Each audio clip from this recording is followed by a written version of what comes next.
نحمده ونصلي على رسوله الكريم أما بعد فأعوذ بالله من الشيطان الرجيم بسم الله الرحمن الرحيم ليلة القدر خير من ألف شهر وقال النبي صلى الله عليه وسلم من قام ليلة القدر إيمانا واحتسابا غفر له ما تقدم من ذنبه أو كما قال عليه الصلاة والسلام। বাংলাদেশ জাতীয় ইমাম সমিতি সিলেট মহানগরীর মাসব্যাপী অনুষ্ঠান খুশ আমদের দেশ বিদেশ থেকে যে সমস্ত ভাইরা আপনারা অনুষ্ঠান উপভোগ করছেন, আপনাদের জনপ্রিয় অনুষ্ঠান প্রাত্যহিক প্রতিদিন বা ধারাবাহিক এই অনুষ্ঠানে আপনারা দিন দিন আমাদের দর্শকবৃন্দ অনেক বাড়ছেন, প্রশ্ন করছেন। আপনাদের প্রিয় অনুষ্ঠানে আমরা শুরু করতে যাচ্ছি আজকের পর্ব। আজকে 18 রমজান। এই রমজানে আমরা এখনো লাইলাতুল কদরের অনেক বাকি আছে, কিন্তু আমরা প্রাসঙ্গিক কারণে আজকে এই বিষয়টি আলোচনা করছি এই জন্যই যে আমরা মনে করি কেবলমাত্র 26 তারিখ দিনগত রাত্রি যে রমজান, সেই রমজানের রাত্রি শবে কদর, কিন্তু বিশ্বনবী সাল্লাল্লাহু আলাইহি ওয়াসাল্লাম লাইলাতুল কদরকে পাওয়ার জন্য কি মেহনত করেছেন এবং কি অনুসন্ধানী আমল করেছেন সে বিষয় নিয়ে আজকে আলোচনা করবেন। আমাদের স্টুডিওতে আমন্ত্রণ জানিয়েছি জামিয়া মাদানিয়া ইসলামিয়া কাজিরবাজার মাদ্রাসার সম্মানিত শিক্ষক এবং কাজিরবাজার পশ্চিম কাজিরবাজার মসজিদের সম্মানিত ইমাম ও খতিব হযরত মাওলানা মুনাইম আহমদ দামাত বারাকাতুহু। আসসালামু আলাইকুম ওয়া রাহমাতুল্লাহ। ওয়া আলাইকুম আসসালাম ওয়া রাহমাতুল্লাহি ওয়া বারাকাতুহু। আপনি ভালো আছেন? আলহামদুলিল্লাহ। আপনি ভালো আছেন? জি আলহামদুলিল্লাহ আলহামদুলিল্লাহ। সম্মানিত দর্শকবৃন্দ, আজকের বিষয় হচ্ছে লাইলাতুল কদর অনুসন্ধানে রাসূল সাল্লাল্লাহু আলাইহি ওয়াসাল্লামের আমল। এই গুরুত্বপূর্ণ বিষয়ে আলোচনা পেশ করার জন্য মুহতারাম অতিথিকে অনুরোধ করছি। ইন্নাল হামদুলিল্লাহ ওয়াসসালাতু ওয়াসসালামু আলা রাসূলিল্লাহ আম্মা বা'দ আউযু বিল্লাহি মিনাশ শাইতানির রাজীম বিসমিল্লাহির রহমানির রহিম ইন্না আনজালনাহু ফি লাইলাতিল কদর ওয়া মা আদরাকা মা লাইলাতুল কদর লাইলাতুল কদরি খায়রুম মিন আলফি শাহর তানাজ্জালুল মালায়েকাতু ওয়ার রূহু ফিহা বিইذনি রাব্বিহিম মিন কুল্লি আমর সালামুন হিয়া হাত্তা মাতলা'il ফাজর। وقال النبي صلى الله عليه وسلم من يقوم ليلة القدر إيمانا واحتسابا غفر له ما تقدم من ذنبه। বাংলাদেশ জাতীয় ইমাম সমিতি সিলেট মহানগরী শাখা কর্তৃক আয়োজিত মাসব্যাপী খুশ আমদের মাহে রমাদানের এই অনুষ্ঠানে আমাকে আমন্ত্রণ করে আপনাকে ধন্যবাদ। কাছে এবং দূরে দেশ এবং প্রবাস থেকে যারা এই অনুষ্ঠানকে উপভোগ করছেন এবং করবেন, আপনাদের সবাইকে মোবারকবাদ।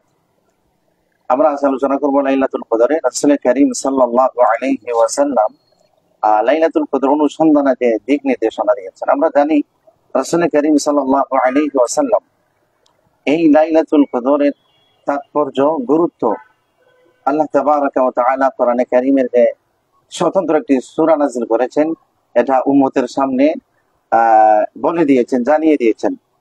এই সূরার ভিতরে আল্লাহ তাবারাকা ওয়া তাআলা বলছেন লাইলাতুল কদরি খায়রুম মিন আলফি শাহর, একটি রাত্রি 1000 মাসের চাইতেও শ্রেষ্ঠ, 1000 মাসের চাইতেও আরো বেশি শ্রেষ্ঠ। এই শ্রেষ্ঠত্বের আধিক্যতা কেমন, একমাত্র কি পরিমাণ হবে, একমাত্র আল্লাহ রাব্বুল আলামিন জানেন। যদি আমরা 1000 মাসের সমানও ধরে নেই, তো 1000 মাস সমান 83 বছর 4 মাস হয়ে থাকে, এবং অপর হিসাব যদি আমরা এভাবে করি 1000 মাস সমান 30,000 দিবস। অর্থাৎ এই লাইলাতুল কদরে কেউ যদি একবার নামাজ পড়ে মিনিমাম 30,000 বার নামাজ পড়ার সমান সওয়াব হবে। সুবহানাল্লাহ। একবার যদি কোরআনে কারীম তেলাওয়াত করে মিনিমাম 30,000 বার কোরআনে কারীম তেলাওয়াতের সওয়াব হবে। কেউ যদি 1 টাকা সদকা করে লাইলাতুল কদরে, তাহলে মিনিমাম 30,000 টাকা সদকা করার সমান হবে। কেউ যদি এক রাত্রি ইবাদত করে লাইলাতুল কদরে, তাহলে মিনিমাম 30,000 রাত্রি ইবাদত করার সমান হবে। সুবহানাল্লাহ। আল্লাহ রাসূল সাল্লাল্লাহু আলাইহি ওয়াসাল্লাম বলছেন যে মান ইয়াকুম ওয়া ফি রিওয়ায়াতিন মান কামা লাইলাতুল কদরি ঈমানান ওয়া ইহতিসাবান গুফিরা লাহু মা তাকাদ্দামা মিন যামবিহি, যে দুই শর্তে ঈমান, হেফাজত এবং আল্লাহ তাবারাকা ওয়া তাআলার সন্তুষ্টি অর্জনের লক্ষ্য উদ্দেশ্য নিয়ে কেউ যদি লাইলাতুল কদরে আল্লাহ ইবাদত বন্দেগী করে, তাহলে অতীতের সব গুনাহ খাতা মাফ হয়ে যায়। সুবহানাল্লাহ। এখানে প্রাসঙ্গিকভাবে একটি কথা না বললেই নয়, যে আপনি দেখবেন এবং সম্মানিত দর্শক শ্রোতা যারা আছেন, আপনারা যদি অনুসন্ধান করে দেখবেন যে রাসূল করিম সাল্লাল্লাহু আলাইহি ওয়াসাল্লাম রমাদানুল মুবারকের সিয়াম সাধনা এবং রাত্রিতে সালাতুত তারাবিহ এবং লাইলাতুল কদরের কিয়াম বা ইবাদত বندگির মাধ্যমে যে সফলতা, যে সুসংবাদ, যে গুনাহ মার্জনার যে সুসংবাদ রাসূলুল্লাহ সাল্লাল্লাহু আলাইহি ওয়াসাল্লাম শুনিয়েছেন, দুইটা শর্ত সাথে জুড়ে দিয়েছেন, একটা ঈমান আর একটা ইহতিসাব। এই যে ঈমানের প্রসঙ্গে ছোট্ট করে একটি কথা না বললেই নয়, সেটা হচ্ছে যে ঈমান তৈরি করতে হয়, গঠন করতে হয়, এবং কিছু কর্মকাণ্ডের কারণে, আকীদা বিশ্বাসের কারণে আবার ঈমান ভেঙে যায়। ঈমান গঠন করার একেবারে সহজ এবং সংক্ষিপ্ত পদ্ধতি হইল যে কোরআনে কারীমের শুরু থেকে শেষ পর্যন্ত বিশ্বাস রাখতে হয়, যেটা স্বয়ং সম্পূর্ণ আল্লাহ তাবারাকা ওয়া তাআলার বাণী। কেউ যদি একটি আয়াতের প্রতি যদি অবিশ্বাস রাখে, কোরআনে কারীমের আয়াতের একটি বিধানের প্রতি যদি অবিশ্বাস রাখে, তাহলে যতই লাইলাতুল কদরের ইবাদত হোক, রমাদান মুবারকের সিয়াম সাধনা হোক, তারাবি হোক, একটাও আর কোনো কার্যকর হবে না। এটার উদাহরণ যেমন একটা মানুষ সুস্থ থাকার জন্য তাকে সব ধরনের রোগ ব্যাধি থেকে মুক্ত থাকতে হয়, তাহলেই তাকে সুস্থ বলা যায়। কিন্তু এই মানুষটাই রোগী হওয়ার জন্য সব রোগ তাকে ধরতে হয় না, যে কোনো একটা রোগে তাকে যদি ধরে ফেলে তাহলে সেই রোগ আক্রান্ত হয়ে যায়। ঠিক তেমনি ভাবে কোরআনে কারীমের শুরু থেকে শেষ পর্যন্ত পুরো বিশ্বাস রাখতে হয়, ইমানদার হতে বলে। কোন একটা আয়াতের প্রতি যদি অবিশ্বাস চলে আসে তাহলে আর ঈমান থাকে না। এখানে মৌলানা সাহেব একটা বিষয় আমি আপনার কাছ থেকে জানতে চাই যে ঈমানের একটা সংজ্ঞা আছে, যে সংজ্ঞাটা হলো মা যা বিহিন নবী সাল্লাল্লাহু আলাইহি ওয়াসাল্লাম ওয়া বিইতিকাদিন নবী সাল্লাল্লাহু আলাইহি ওয়াসাল্লাম, নবী করিম সাল্লাল্লাহু আলাইহি ওয়াসাল্লাম যা কিছু নিয়ে আসছেন তার উপর ঈমান আনা এবং নবীর উপর ঈমান আনা, এই দুইটা বিষয়। তাহলে নবী সাল্লাল্লাহু আলাইহি ওয়াসাল্লামের উপর কোরআন মাজিদ 30 পারা আসছে, এবং 30 পারা কোরআনের পরেও নবী সাল্লাল্লাহু আলাইহি ওয়াসাল্লাম ব্যক্তি জীবনে অনেক আমল করেছেন। এই বিষয়গুলোকেও বিশ্বাস করার নাম কিন্তু ঈমান। ধন্যবাদ। জি, তারপরে ইহতিসাব সম্পর্কে বলেন। ইহতিসাব হচ্ছে যে একমাত্র আল্লাহকে রাজি খুশি করার উদ্দেশ্যে আমল করা। লিওয়াজহিল্লাহ লা নুরিদু মিনকুম জাযাআ ওয়ালা শুকরা। যে কোনো ইবাদত বندگی হবে একমাত্র, শুধুমাত্র, কেবলমাত্র যেন আল্লাহ খুশি হন, রাজি হন। এখানে আর কোনো উদ্দেশ্য অনুপ্রবেশ করতে পারবে না, তাহলে আল্লাহর দরবারে এটা মঞ্জুর হবে না। যে আমরা ইহতিসাবের অর্থ শুনেছি বা দেখেছি, এখানে ভয় এবং আশা নিয়ে, ভয় এবং আশা নিয়ে যারা শবে কদরের রাত্রি দাঁড়াইয়া কাটাবে, জাগ্রত অবস্থায় কাটাবে, ইবাদত বندگی করবে, তাদের জন্য গফির আল্লাহু মা তাকাদ্দামা মিন যামবি। তো এখানে ভয় বলতে এতটুকু যে আমি যে ইবাদত বندگی করছি, সেই ইবাদত বندگی গুলা ভয় ভীতির মাধ্যমে আমি করতে হবে। আবার আশাও এটা থাকতে হবে যে আমি যে করছি রব্বুল আলামিন আমাকে তৌফিক দিচ্ছেন, এটা আমি আশান্বিত রব্বুল আলামিন আমাকে মাফ করে দিবেন, রব্বুল আলামিন আমার এটা কবুল করবেন। এই জন্য তো উলামায়ে কেরাম বলেন যে প্রত্যেকটা ইবাদতের পিছনে প্রত্যেকটা বান্দা বান্দির উচিত হচ্ছে আলহামদুলিল্লাহ, আস্তাগফিরুল্লাহ।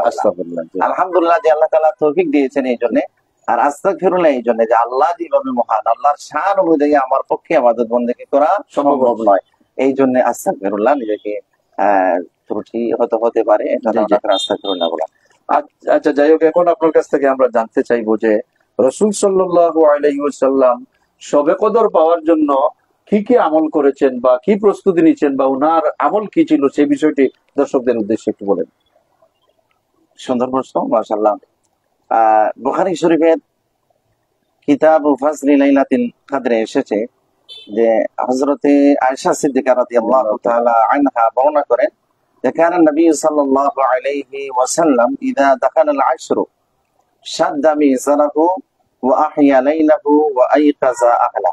রাসূল করিম সাল্লাল্লাহু আলাইহি ওয়াসাল্লাম লাইলাতুল কদর পাওয়ার জন্য, বিশেষভাবে অন্য হাদিসে আছে যে শেষ দশকে তালাশ করার জন্য, আর এই শেষ দশকে তালাশ করতে গিয়ে যে আমল আপনি যেটা জানতে চেয়েছেন, যে আল্লাহ রাসূল সাল্লাল্লাহু আলাইহি ওয়াসাল্লাম বিশেষভাবে দুইটা আমল করতেন। দুইটি আমলের আগে হাদিসের শব্দ এসেছে যে শাদ্দা মিজারাহু। এটা আমাদের প্রচলিত ভাষায় বলা যায় যে কোনো কাজের জন্য পূর্ণ প্রস্তুতি বোঝাবার জন্য, যে কুমর বেঁধে এই কাজে নেমে গেছে, যে একটা কথা বলা হয়, এটাকে আরবিতে শাদ্দা মিজারাহু বলা হয়। আর আরেকটা মর্মার্থ হইল যে শাদ্দা মিজারাহু মানে স্বামী স্ত্রীর ফিজিক্যালি যে রিলেশন আছে, এটা থেকে বিরত থাকার বিষয়টাও বোঝাবার জন্য শাদ্দা মিজারাহু বলা হয়। এর অর্থ হলো যে আমি একমাত্র কঠিন একটা সিদ্ধান্তে উপনীত হতে যাচ্ছে, অন্য কোনো কাজের দিকে মনোযোগ নাই। জি। তো এই সিদ্ধান্ত নেওয়ার পর আল্লাহ রাসূল সাল্লাল্লাহু আলাইহি ওয়াসাল্লাম শেষ দশকের প্রত্যেকটা রাত্রি আহিয়া লাইলা জাগ্রত থাকতেন। ইহয়াউল লাইল বা আহিয়া লাইলাহু এর মর্ম হলো যে রাত্রিত থেকে ইবাদত বন্দেগী করতেন, ইবাদত বন্দেগী করতেন। আর আরেকটা কাজ যেটা করতেন যে এই সমস্ত ইবাদত বন্দেগী কিন্তু নফল, আর নফল ইবাদত বন্দেগী নীরবে নির্জনে একাকিত্বে করতে হয়। এই জন্য আল্লাহ রাসূল সাল্লাল্লাহু আলাইহি ওয়াসাল্লাম সারা বছরের রাত্রি যে তাহাজ্জুদ পড়তেন বা রাত্রি যে ইবাদত বন্দেগী করতেন খুবই সুবিচারে একা একা নীরবে নিরালায় করতেন। রুমের ভিতরে যারা ঘুমে আছে তারা টের পেত না। কিন্তু এই লাইলাতুল কদর ধরার জন্য, পাওয়ার জন্য রমাদান মুবারকের শেষ দশকে পরিবার পরিজনের সবাইকে জাগ্রত রাখতেন এবং বলতেন যে লাইলাতুল কদর যেন সবাই ধরতে পারে আমাদের মধ্যে লিপ্ত থাকার জন্য। সম্মানিত সুধীবৃন্দ, আমরা এখান থেকে একটা মূলনীতি জানলাম যে যত ফরজ ইবাদত বন্দেগী আছে সব ফরজ ইবাদত বন্দেগীর জন্য এলান করতে হয়। যেমন আমরা নামাজের জন্য আজান দেই, একামত দেই, তারপরে রমজানুল মুবারকের যে ঈদ আছে সেই ঈদের জন্য আমরা এইভাবে অনেক প্রচারণা এগুলো এলান দিয়ে থাকি। তারপরে আমরা রমজানুল মুবারকের রোজা আসছে আমরা মিছিল দিয়ে থাকি বা আমরা মানুষকে স্বাগত জানাই যে রমজানুল মুবারক একটা প্রভাব পড়ার জন্য। আমরা জাকাতের সময় এইভাবে শরীয়তের বিধান হচ্ছে জাকাত কিন্তু চুপি সরে দেওয়া যাবে না, জাকাত একটু দেখাইয়া দিতে হবে, তাহলে মানুষের ধারণা আপনার উপর পরিষ্কার হবে যে মানুষটা আর কি আল্লাহ তাআলা দন দিছে, উনি যে জাকাত দেয় না এই বিষয়টা হবে না, মানুষ দেখতে হবে। কিন্তু যত নফল ইবাদত বন্দেগী আছে সকল নফল ইবাদত আপনি চুপি সরে করতে হবে, এটা হচ্ছে মূল নীতি। কিন্তু আমরা এই যে শবে বরাতের সময় আমরা দেখেছি সারা রাত্রি ওয়াজের মাধ্যমে কাটাইয়া দিতে, তাহলে আমল করবে কি? আসলে হচ্ছে যে ওয়াজ নসিহত করবেন শবে বরাতের আগে যে এই রাত্রিকে কিভাবে একজন মানুষ আমল করতে পারে। এই রাত্রি যদি সারা রাত্রি মাইক বাজে আর তিলাওয়াত যদি হয় তাহলে কি আমল করলাম আমরা? আমল তো করতে পারবো না। ঠিক তদ্রুপ ভাবে শবে কদরের সময় রাসূল করিম সাল্লাল্লাহু আলাইহি ওয়াসাল্লাম নীরবে নিবৃত্তে কিন্তু ইবাদত বন্দেগী করতেন না, সবাইকে জাগিয়া সপরিবারে ইবাদত বন্দেগী করার এইটা ফরজের কাছাকাছি।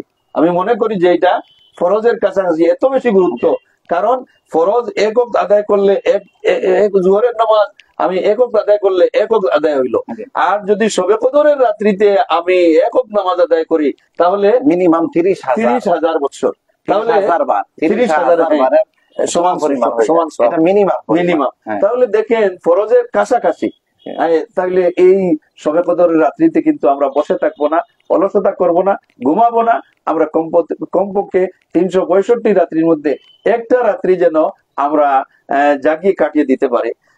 এখন আপনার কাছ থেকে আমরা জানতে চাইবো যে রাসূল সাল্লাল্লাহু আলাইহি ওয়াসাল্লাম রমজানুল মুবারকে যে ইতিকাফ করতেন, এই ইতিকাফের তো মূল একটা লক্ষ্য ছিল শবে কদর পাওয়া।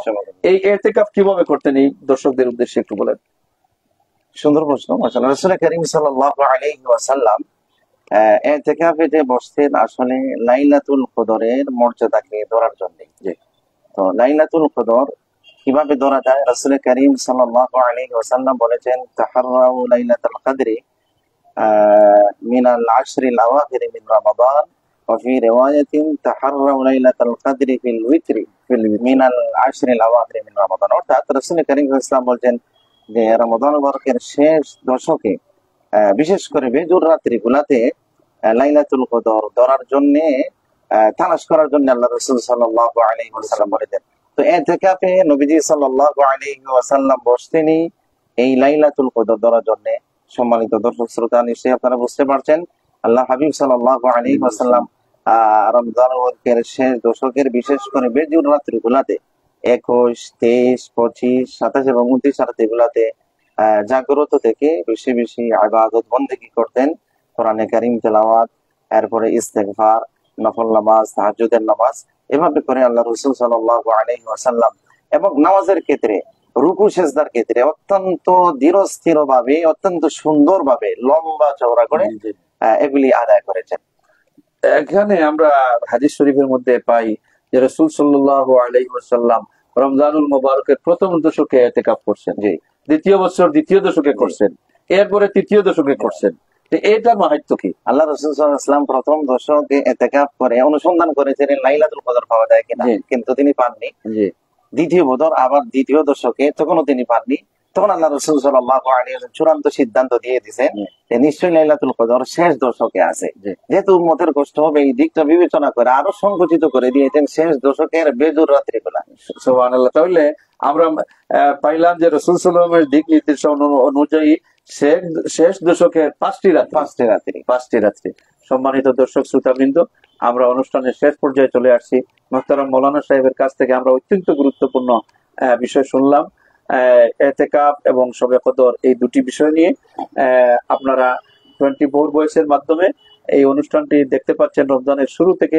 আমি আশাবাদ ব্যক্ত করব যে আপনারা আমাদের এই অনুষ্ঠান নিশ্চয়ই ভালো লাগে, আপনারা কমেন্ট করবেন, লাইক করবেন এবং শেয়ার করে অন্যকে জানিয়ে দেওয়ার সুযোগ করে দিবেন। বাংলাদেশ জাতীয় ইমাম সমিতি সদা সর্বদা মানুষের কল্যাণে কাজ করে।